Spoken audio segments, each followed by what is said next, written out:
Hello, welcome to another episode of Taste of Grace. Today we're going to be doing a pulled pork barbecue in the crock pot and then also some potatoes to go with it. So the full meal is going to be kind of like loaded potatoes.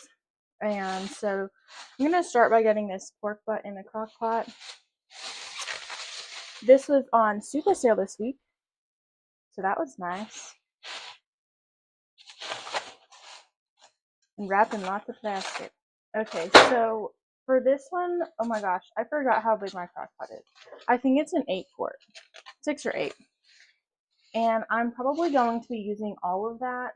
Now, you can see this is a little over an 8 pound, actually you can't see, that's way too far away. This is a little over an 8 pound pork butt. And so this should get Dylan and I like 10 to 12 meals, which would be 5 to 6 days. And honestly, I don't know how much it's going to cook down or how hungry we're going to be.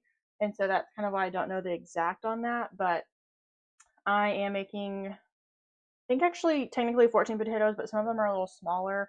And so, towards the end of our meal prep, I usually end up just not eating the meal prep anyways. And it's kind of like a bunch of different stuff that's kind of just left over.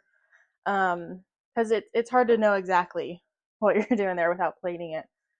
So a little over 8 pounds, and I think it's going to take up my full crock pot. So you may need to consider like slicing this in half and maybe doing it in 2 rounds, or using it in, you can also bake these in the oven. Again, you could use multiple um, casserole dishes if you needed to. It is going to need to have some sort of a lip on it, like 2 to 3 inches of a side, because this is going to release a lot of liquid. So with that being said, you're now going to watch me try and put my liner in my crock pot. I'm really bad at this, actually, which is why I'm showing you, because I know I can't be the only one that's bad at it. Let me see if I can. That way it's a little bit more. Oh, I did not even notice that was on the counter. That's the top to our water jug, which is currently in a part right now. We're having some issues. I think we're going to have to get a new pump, but you don't have to use a liner. And really it's just for ease of cleanup, especially when you're making something meat wise. Unless you've got something for the juice to go into when you're finished, you're just going to have a lot of like animal fat, which should not go down the sink, and a lot of broth and stuff, which maybe if you have like a bunch of dogs that are out wild on the farm, great. We are not feeding that to Bear. He will poop everywhere. So we use a liner, and when you're done, I just let it cool, and then I tie the top of it like I would a trash bag and take it to the dumpster. It's super easy. Try not to cut yourself. I'm really good at cutting myself. This is a little bloody. I'm gonna go just dump some of this in the sink real quick now that I have the vacuum seal broken. You could just dump it into your crock pot.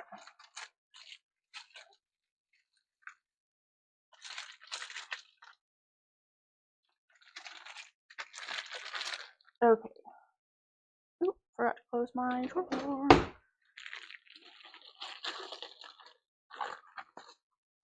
Now I am putting this that side down, but for right now I need to season that bottom, and so I'm going to leave it up top, and then I'll flip it over in just a second.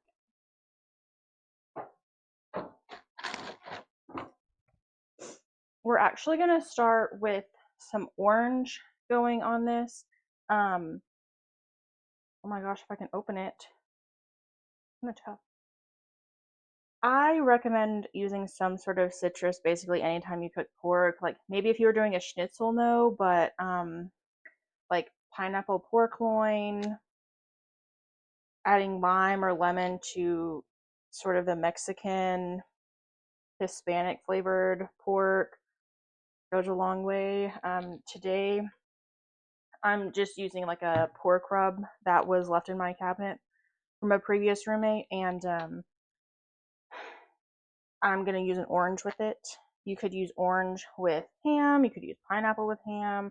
A lot of people use honey and then serve it with apples, but really the citrus is what's helping tenderize and break down the meat and making it even more tender, which is going to be really great because we're already doing this in the crock pot. Ooh. You know what I did? I just peeled this instead of cutting it. It's going to be fine. I'm just going to have to use my squeezer thing instead of my hand. Really what I should have done was just cut this in half, and that way I had something to hold on to and squeeze. Too late. Oh geez, it's going everywhere. Hold on. Plan C. Let's try this.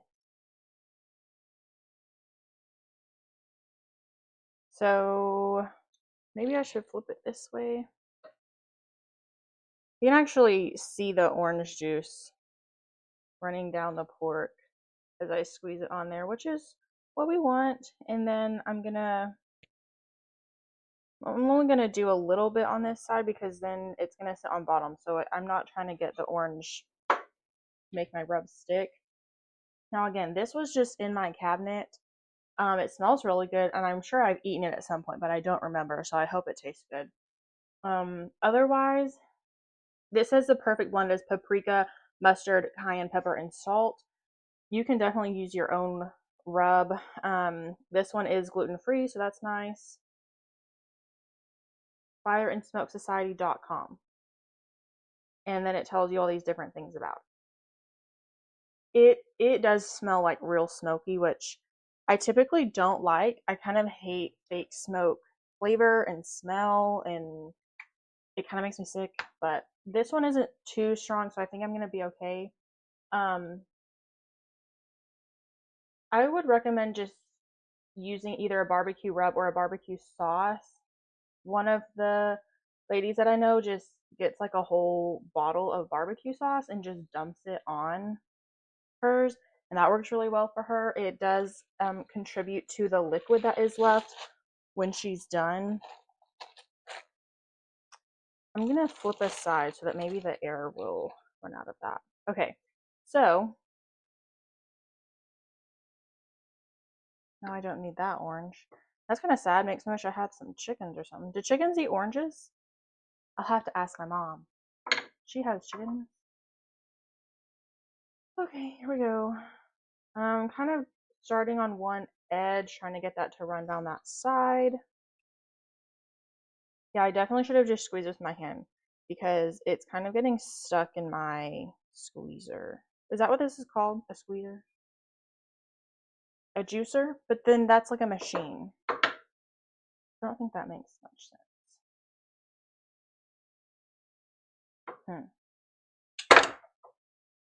It does not say what it is. It says it's made in the USA, which is obviously much more important than what the actual product is.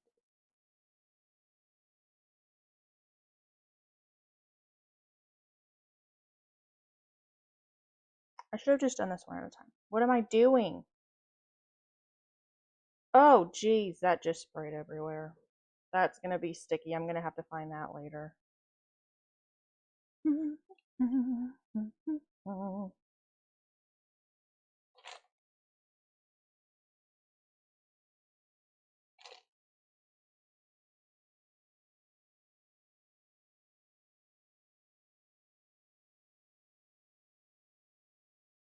Is there a juicier kind of orange? Because I feel like I'm just not getting out very much juice with this one.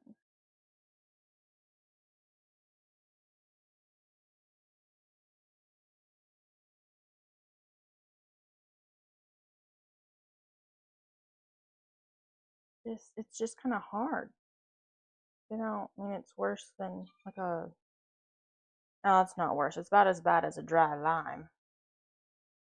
Nothing worse than thinking you've got a lime and then you go to squeeze it and it's dry.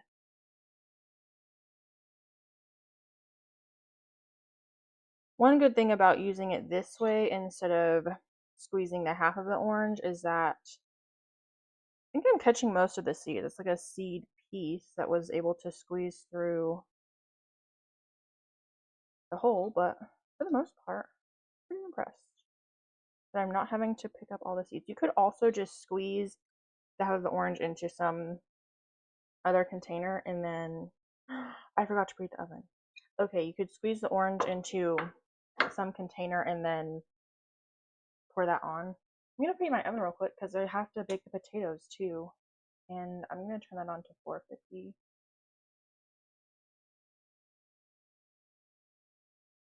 You can also do them in the Instapot. You just kind of line them up, put some water in there, steam them.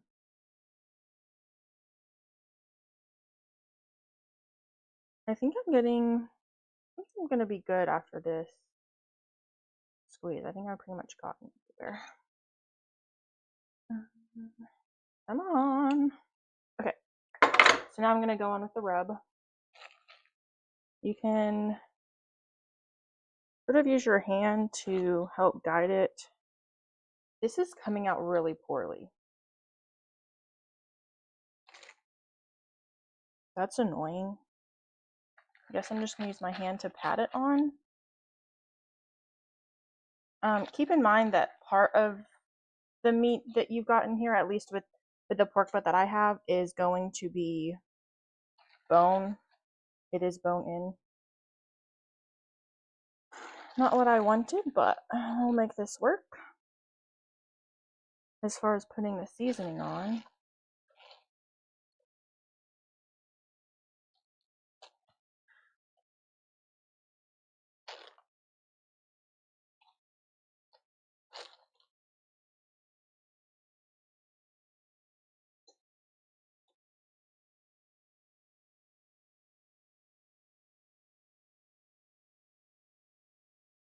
I'm going to take this edge up now. I think I've gotten most of the air out.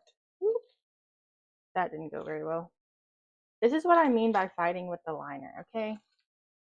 Like when your trash liner doesn't exactly fit on your trash or in your trash can. When you have a 13 and it's really a 20, good luck.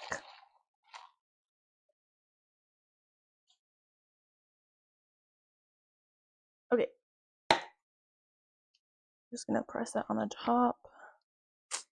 Gross. Look at that. All right. So luckily mine is programmable, so I'm gonna do low for 6 hours for now because I threw away the instructions. So I'll be right back and get the instructions.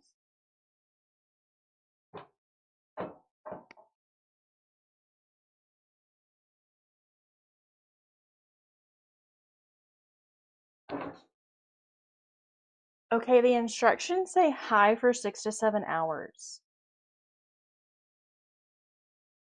I don't like that. I'm gonna do it on low for 8 hours. You have to be really careful with pork to make sure it's actually getting cooked all the way through. But I think that that will be good.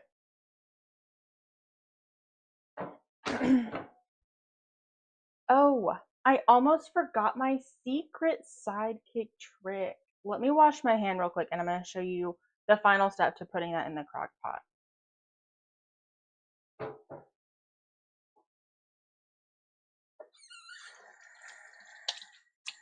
Most crock pot recipes call for adding some sort of liquid to the recipe, but that basically just turns it into a soup, and I don't want everything to be a soup. I like soup.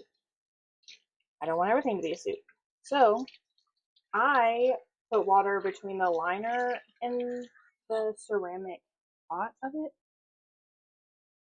and that way my food isn't a soup, but it still has the water it needs to cook evenly. If you don't put the water in, your food isn't going to cook very well.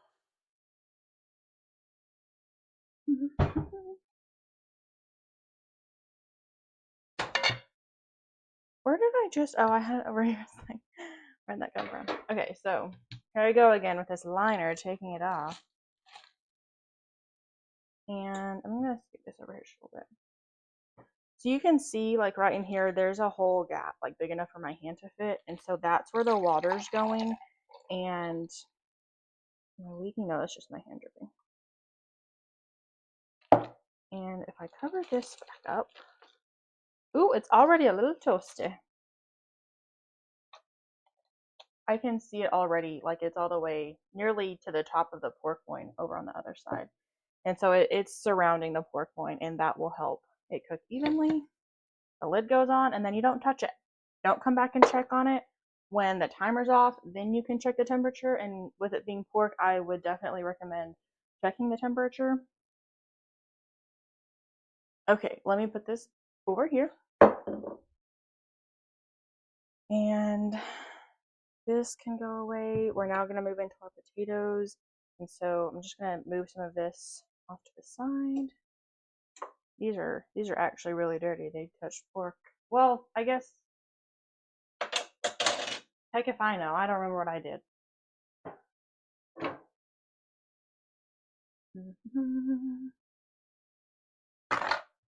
Just need to wipe this a little bit so that I'm not spreading juices everywhere. Now the potatoes are going to get cleaned or baked. They've already been washed, but I'd rather not get pork juice on them. They don't need it. It's going to be without that. The orange is peeling. Okay. Now, like I said, I've already pre-washed the potatoes, and so I prefer to use some sort of scrubber, and whether it be sort of like a dish brush type scrubber or like a nail scrubber like you get in your nail kits and stuff.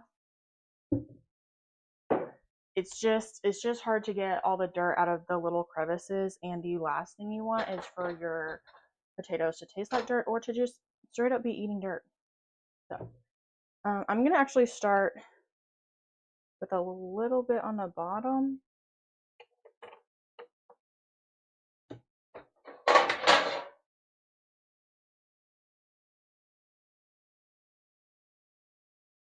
And that way I know that they're not gonna stick to it. And then once they're washed, you can just lay them down here. Ideally, they're about the same size. I think there's a couple in here that are pretty small.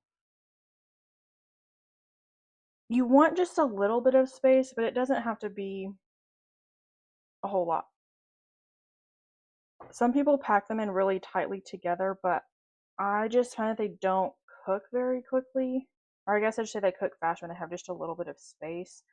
The one negative to that is when you go to I'm gonna rewash that.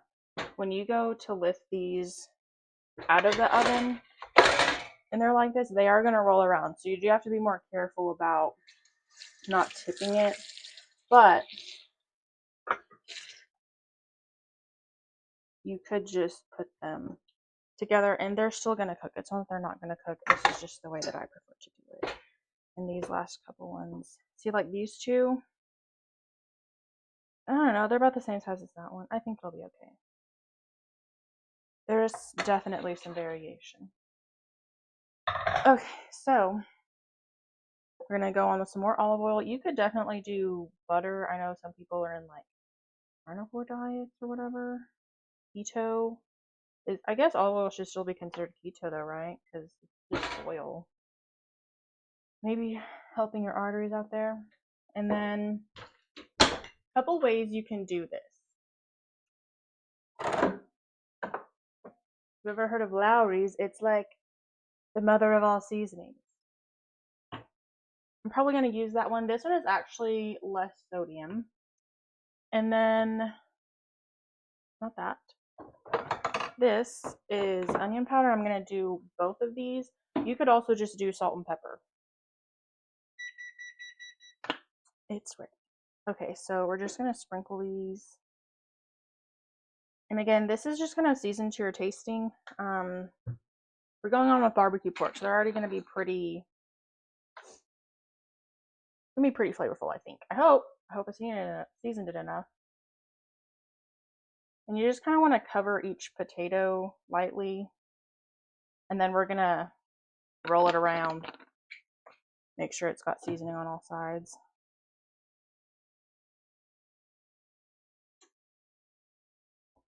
Move it this way.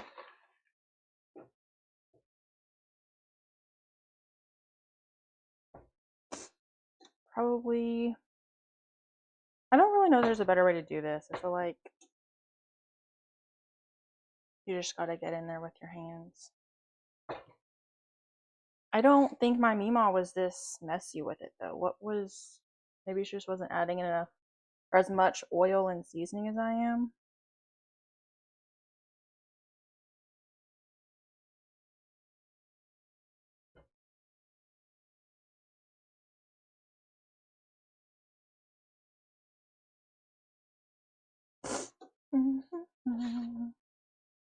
I cannot figure out what song I have stuck in my head. I feel like it's from Tangled, but I can't even think of what song it would be. I don't know. Okay. This is a really great job for kids. Well, I guess as long as you don't have sensory issues, but most kids love to just like get their hands on everything.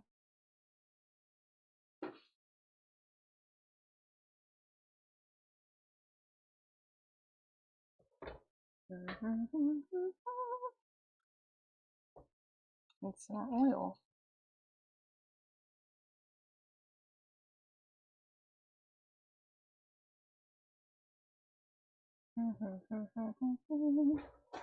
Oh, maybe, yeah, I feel like it is from Tangled, but maybe it's just the weird part of the song that no one knows, including me.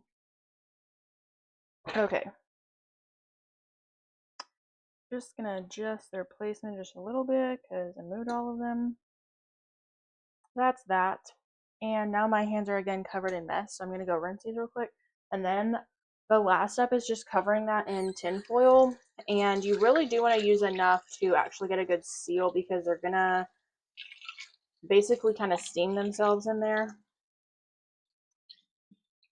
You can wrap them individually. Some people actually wrap them individually and then place them on the oven rack directly. I burn myself too frequently to have that many hot things to touch, so I put them all on one pan.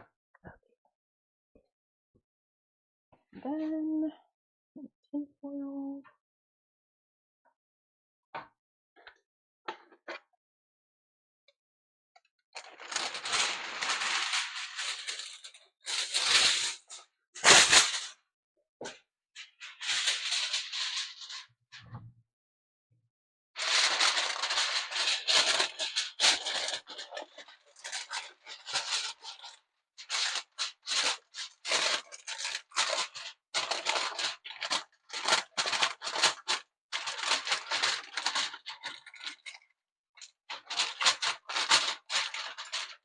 I'm really bad at this.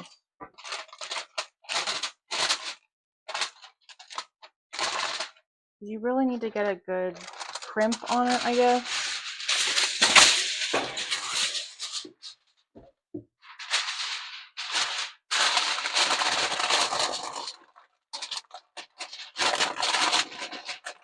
Here's how I wrap Christmas presents. I just throw the wrapping paper on it, and then I just kind of squeeze it with my hands, and then put tape on it.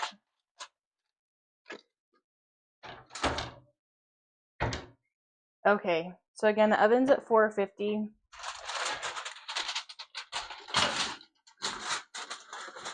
Come on. And I'm gonna put them in there for 2 hours. It's probably gonna take longer than that for a fully cooked potato, but these are gonna get microwaved, and I don't want them to dry out while I'm microwaving them. So I just need them like slightly more than al dente, if that makes sense. Kind of gross because it's potatoes. Nobody wants to eat a crunchy potato unless it's a chip. I will eat a crunchy potato chip, but since it's meal prep and I'm going to be reheating them, I don't want to overcook them. So I think that's it for today. I hope that this was a quick, easy tutorial that kind of gave you some inspiration and some ideas on how to make life easy. This is probably the easiest meal prep we do, and so yay. Thanks for watching. Bye.